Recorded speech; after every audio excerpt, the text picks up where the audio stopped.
we are back talking about what I think could be one of the most underrated IPOs here. Phoenix Education Partners prices the IPO a deep discount versus peers. This is very abnormal, and there's actually a reason for this. Before we get into this, let's look at here. You think education, online education, is a bad sector, boring sector? Well, check this out. Notably, over 100% in the past year. Over 100% in the past year. Right here, ATGE has actually done 500% in the last 5 years. Same thing for Grand Canyon. 60% in the past years. These are not slow growers here. And we'll look at the market caps, look at the PE ratios, the revenue. This won't be an all hype play. This will be a pure cut financial play valuations wise. This is why a lot of these IPO TikTokers and YouTubers are really staying away from this one, because there's no really hype around this. This is going to be more of a financial take on this with the discount that's actually given to us. So let's look at this. So let's look at its competitors. They have the average PE of 30. That's simply price to earnings. How expensive is it versus its earnings? How much it actually makes? Well, Phoenix is sitting at 10. One of the main reasons is because this thing was back in 2017. The same valuation it was now because it had some problems. We'll get into that. Well, it didn't allow it to grow, and it wasn't on the open stock market like the other ones, where they absolutely pumped 100%, so making them about 3 times overvalued. Of course, if we go back, the smallest one right here, Lincoln is actually smaller market cap, but they've actually shot up more because they have higher revenues and they're smaller, which is why they're higher. But the other two are sitting at a 24 and 25 P ratio here. And if we're looking at the year over growth, of course, Lincoln carries coming in at 15% year over year growth, while the other two, the bigger players, 5 billion market cap, coming in at a 10% growth. If you didn't know, Phoenix is at a $1 billion market cap right here.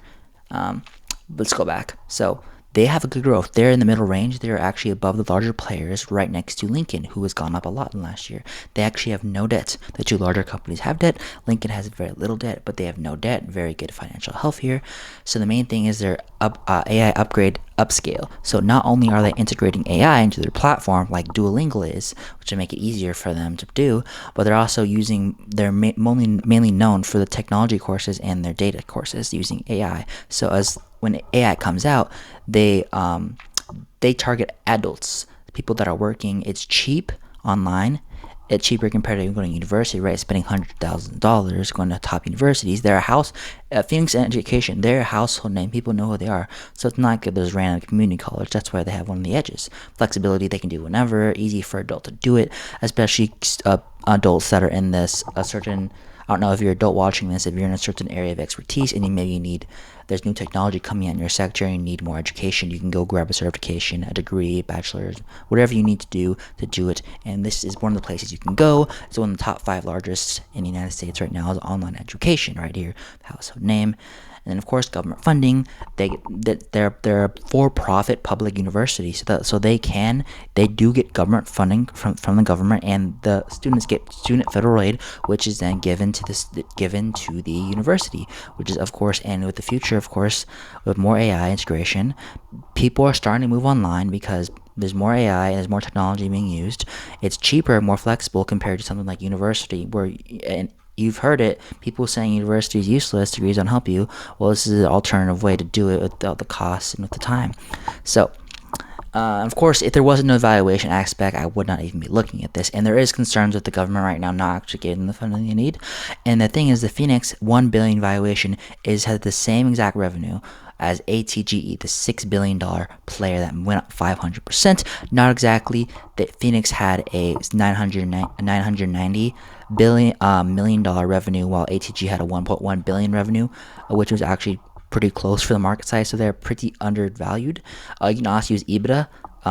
They're 3 times undervalued on that as well. Any financial metric. One of the reasons Phoenix is lower, not only because they're in the open stock market, because they have multiple lawsuits equals a cheaper price.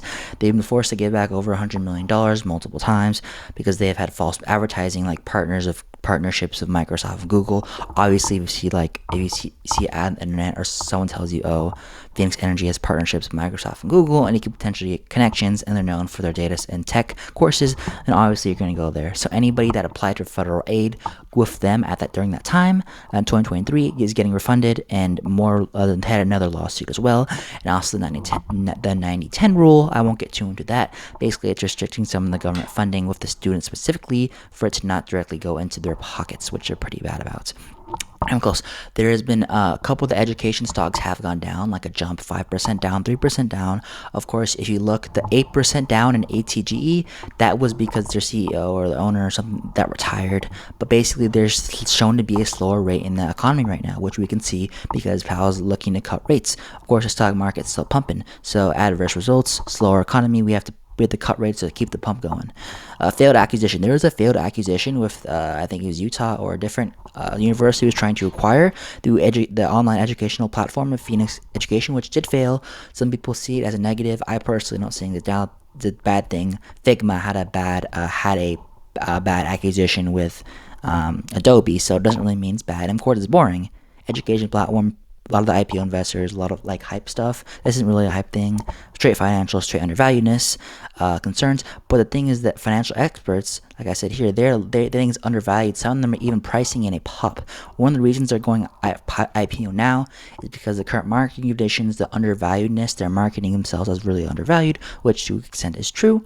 And experts are pricing in a pop of something the first day because it's so undervalued, right? And they're pricing themselves in like this. And majority of the shares is owned by select 75% voting power by two different private equity firms. So they're going into this with venture capital, with private equity knowledge, not just themselves.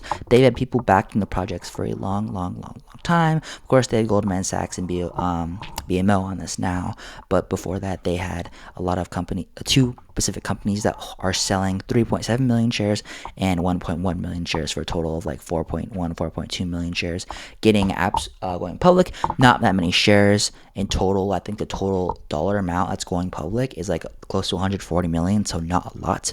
But the thing is, it's pretty low hype. So I think if we request some on Robinhood, which I am going to request about 2,200 on Robinhood, maybe another 1,000, 2,000 more on Webull, it's nice. It's actually offered on multiple platforms. That's pretty good. A little bit of tiny bit of bullishness in this low hype environment. 1.1 billion, not the biggest company, but they're still one of the leading players, so pretty low valuation for them. Working course for adults, of course, doesn't have to only be adults, but that's exactly where they're marketing towards. Specifically, their advanced AI data and technology-driven courses. But they offer 37 courses and like 24 other certificates. Pretty vast majority in a household name.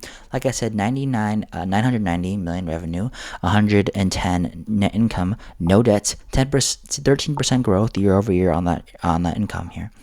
Online educational platforms, like I said, they're growing. It's basically the community college for the 4-year. Like, you go to community college to save money, right, to get a quality education. Well, if you don't want to go to 4-year, take it online. I know plenty of people that have taken it. Ole Miss, even here at Phoenix, plenty of places. Good quality education, same degree. Maybe you won't get the same networking opportunities, but again, if you're working full-time, you don't really get the opportunity to go on campus and live on campus. Expensive as well. Retail hype, 3 out of 10. It would be 1 or 2, but the undervaluedness and some of the analysts, I don't know if they're getting paid to say it's undervalued or like to actually make these articles, because the one article I did list at the very beginning, this guy notably, he has 21 followers, which is pretty low, but the other analysts have more followers, and the metrics do line up. So they predicted pop, right? It's technically 50% undervalued, so 100% pop would lead it to be fairly valued. So I could see this. I don't see this thing really dropping. If it does, a Robinhood IPO, like I said, has not dropped underneath its IPO price for the first day. It has gone, like, pattern has gone under, but it always has gone up above its IPO price. So worst case scenario, I think if we request shares, at the end of the day, we might break out even, or if you hold it, we'll end up being even here. Because I think this thing's pretty much going to go up from here. Not like I see. Last time I did, number 1, I did Figure, did amazing. Number 2, I did Legions, just had a 5% pop. I was trying to get into that. Printer value, then of course a bunch of random companies here. They're all tied because they didn't like the best out of them. And of course, I had a Waterbridge here, and the other ones were just average. So Limit orders. I'm actually gonna stream. I think I'll be streaming. I don't know how many people are gonna be on the stream. It's not that hype of an IPO, like I said, but I will be streaming. I do not have school. Limit order potentially. Depending on how many shares I get this thing, if I see this thing moving pre-market like crazy, I'm like, oh my goodness, I'm gonna do my fast mover strategy, which is ready to get in and see how this thing holds. Or if it's underneath the IPO price, I might potentially do a limit order. But even though it's undervalued, who knows? Maybe the negatives of this thing and the economy and its former lawsuits are pushing it down.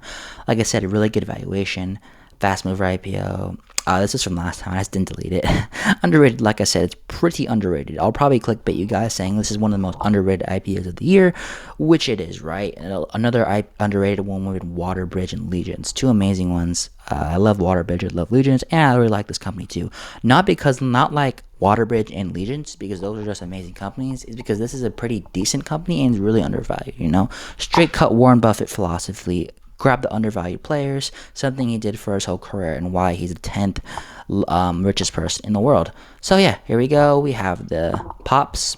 Hopefully it can get somewhere close to here. And the valuation wise, none of the educational, maybe Coursera has done the worst, but they're still at 5 times the valuation and they're not even profitable. So I really see this thing having a nice pop in the first week at least. And if the economy stays strong and the S&P is actually green on the day, we could see something better than that. So I'm requesting, like I said, I'll be streaming on the day. If you're any interested in questions that day on my YouTube channel here, like, subscribe so I can just push out to more people. I didn't see literally any long form video on this. It's really, it should be because this should be a pretty nice free IPO for us if we do get shares. If not, limit order on the table.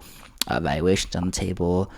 Pretty nice underrated IPO here. Multiple platforms, like I said. Anyway, guys, have a nice day. If you guys like this video, I do more than just IPOs. I do long-term investing, large cap crypto, large stocks, ETFs, all stuff like that.